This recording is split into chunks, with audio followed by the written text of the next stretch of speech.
পঞ্চম শ্রেণীর এর পূর্বে গণিত বইয়ের 4 পৃষ্ঠা পঞ্চম শ্রেণীর এর পূর্বে 4 পৃষ্ঠা পর্যন্ত আলোচনা করেছি গণিত বইয়ের। এখন তোমাদের সাথে 5 পৃষ্ঠা থেকে আলোচনা করব। এখানে আমাদেরকে বলেছে 7400 গুণ 2900 গুণটি আমরা কিভাবে করব।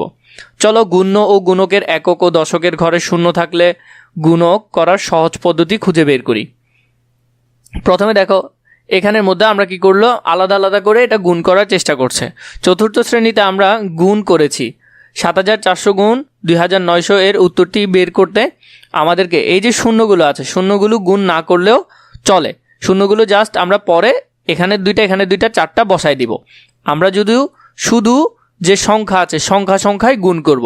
তাহলে 29 এবং 74-এর যদি গুণ করা হয় তাহলে কত আসতেছে, 29 এবং 74-এর গুণ করলে 2146 আসতেছে। এবং এখানে দুইটা শূন্য এখানে দুইটা শূন্য, আমরা জাস্ট এই দুইটা শূন্য বসাই দিব।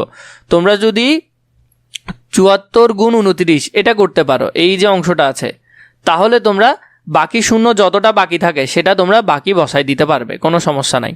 প্রথমে আমরা যে সংখ্যাটা গুণ করব সেটার মধ্যে আমরা কি করলাম, এই যে শূন্য দুইটা 100কে আমরা আলাদা করলাম, এটা থেকে 100 এটা থেকে 100, দুইটা শূন্য আলাদা করলাম।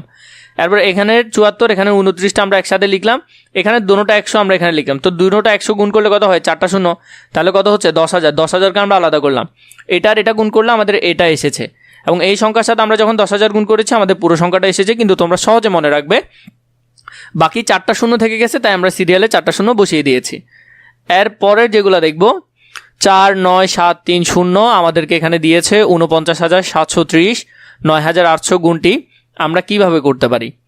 এখানের মধ্যে দেখো যে তোমার এদিকের যে দুইটা শূন্য এটা না করলেও হচ্ছে, এবং এদিকের একটা শূন্য এটা না করলেও হচ্ছে। এই 3টা শূন্য আমরা পরে গিয়ে ডিরেক্ট বসিয়ে দিব। আমরা এই অংশের গুণটা করব। তো এই অংশের গুণটা কিভাবে করেছে, 0 3টা ওরা কি করেছে, আলাদা রেখে দিয়েছে। 8কে 3 দিয়ে গুণ করলে 3 8 24, 24 4 হাতে আছে 2। 8কে 7 দিয়ে করলে 7 8 কত 56, 56 আর 2 কত হচ্ছে 58, 58 8 বসেছে, হাতে আছে 5। 8 নং কত 8 নং 72, 72 আর 5-এ 72 আর 5-এ 77, 77 7 বসেছে, হাতে আছে 7। 4টা 32, 32 আর 7-এ কত হয় 32 আর 7-এ 39। তো এভাবে করে তোমরা গুণটা করেছে, গুণটা করার পর ওরা কি করেছে, এখানে শূন্যগুলো বসিয়ে দিয়েছে। তো এখানে দেখো সেম এদিকের দুইটা শূন্য এদিকের একটা শূন্য, আমরা এটা আলাদা করে রেখে আমরা যদি শুধু 34 আর 41-এর গুণটা করি, আমাদের যে অংশটা আসবে সেটা আমরা এখানে লিখব। তো 34 আর 41-এর গুণ তোমরা 4-এ অনেক ভালো করেছো, তোমরা পারবে আমি আশা করি। তাই আমি তোমাদেরকে এগুলোর উত্তরগুলো লিখে দিচ্ছি। 34 আর 41-এর গুণ করলে কত হচ্ছে 1, 3, 9, 4।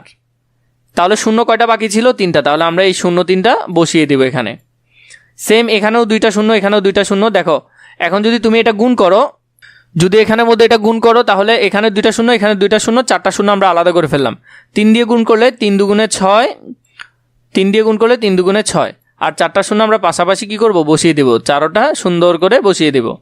তো এইভাবে করে তোমরা এগুলো আমার থেকে এখন ভালো পারবে, শূন্যগুলো আলাদা করে ফেলবে। যতগুলো শূন্য থাকবে তোমরা, কিন্তু হ্যাঁ এই যে মাঝখানে শূন্য আছে এটাকে কিন্তু আলাদা করা যাবে না, শুধু প্রথম শূন্যটাই আলাদা করা যাবে। যতক্ষণ না সংখ্যা আসে ততক্ষণ পর্যন্ত তুমি কি করতে পারবে না, আলাদা করতে পারবে না। এখানে যেমন ধরো এটা আলাদা করতে পারবে, কিন্তু এই যে শূন্যটা এটা আলাদা করতে পারবে না, মনে রাখবে এটা।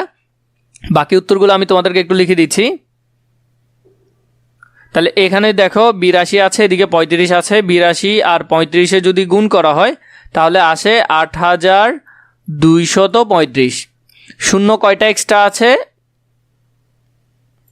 এখানে 3টা এখানে 2টা, মোট 5টা। তাহলে 1টা 2টা 3টা 4টা 5টা শূন্য এক্সট্রা দিলাম। এখানে দেখো এখানে 3টা এখানে 1টা, এখানে কয়টা ধরবো, শুধু একটা ধরবো। আর এদিকে হলো 16-র সাথে 902 গুণ করব। 902 গুণ 16, তোমরা কিন্তু মাঝখানে শূন্য ধরবা না।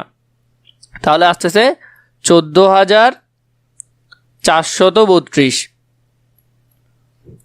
শূন্য এদিকে 3টা এদিকে একটা, 4টা, তাহলে 4টা আমরা হুবহু কি করব, বসিয়ে দিব। এটা এবং এটার উত্তর আমাকে কমেন্ট করে জানাবে যে কত হতে পারে। তোমরা শর্টকাট করে এগুলো আমাকে কমেন্ট করে জানাবে।